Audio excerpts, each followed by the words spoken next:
उग्रेक्षण असुर की वर प्राप्ति और उसका राज्य विस्तार। उग्रेक्षण नाम का असुर बचपन से ही बड़ा क्रूर, अभिमानी और बलवान था।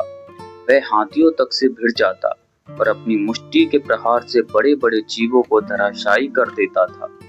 उसकी वीरता देखकर उसकी माँ बहुत प्रसन्न होती। युवा होने पर उसने त्रिलोक पर विजय करने की इच्छा अपने माता पिता को बताई और इसके लिए घोर तपस्या करने वन चला गया।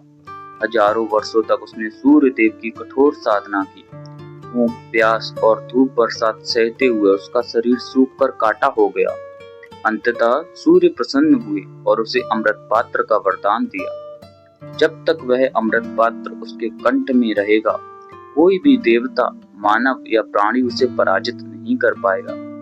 वरदान पाकर वह लौटा और अपने माता पिता की आज्ञा से राजा बना। फिर उसने राज्य का विस्तार किया और अनेक राजाओं को पराजित कर उनका राज्य छीन लिया। धीरे धीरे उसका आतंक पूरे पृथ्वी लोक में फैल गया। फिर उसने स्वर्ग पर आक्रमण किया और इंद्र को भी परास्त कर दिया। देवताओं की स्त्रियां भय से पर्वतों की गुफाएं में छुप गईं। इंद्र भागकर भगवान विष्णु के पास पहुंचे। भगवान ने उग्रेक्षण से युद्ध किया, लेकिन अमृत पात्र की शक्ति के कारण वे भी उसे मार ना सके। अंततः भगवान ने प्रसन्न होकर उसे वर मांगने का अवसर दिया। उग्रेक्षण ने कहा, हे प्रभु, आप मेरे गंडकी नगर में सदैव निवास करें। भगवान ने यह वरदान स्वीकार किया और उसके साथ उसकी राजधानी में रहने लगे। देवताओं ने विष्णु जी से शिकायत की, प्रभु, आप तो मृत्युलोक में कैद होकर रह गए हैं, अब हमारा क्या होगा? भगवान मुस्कुराए और बोले, काल का उल्लंघन कोई नहीं कर सकता।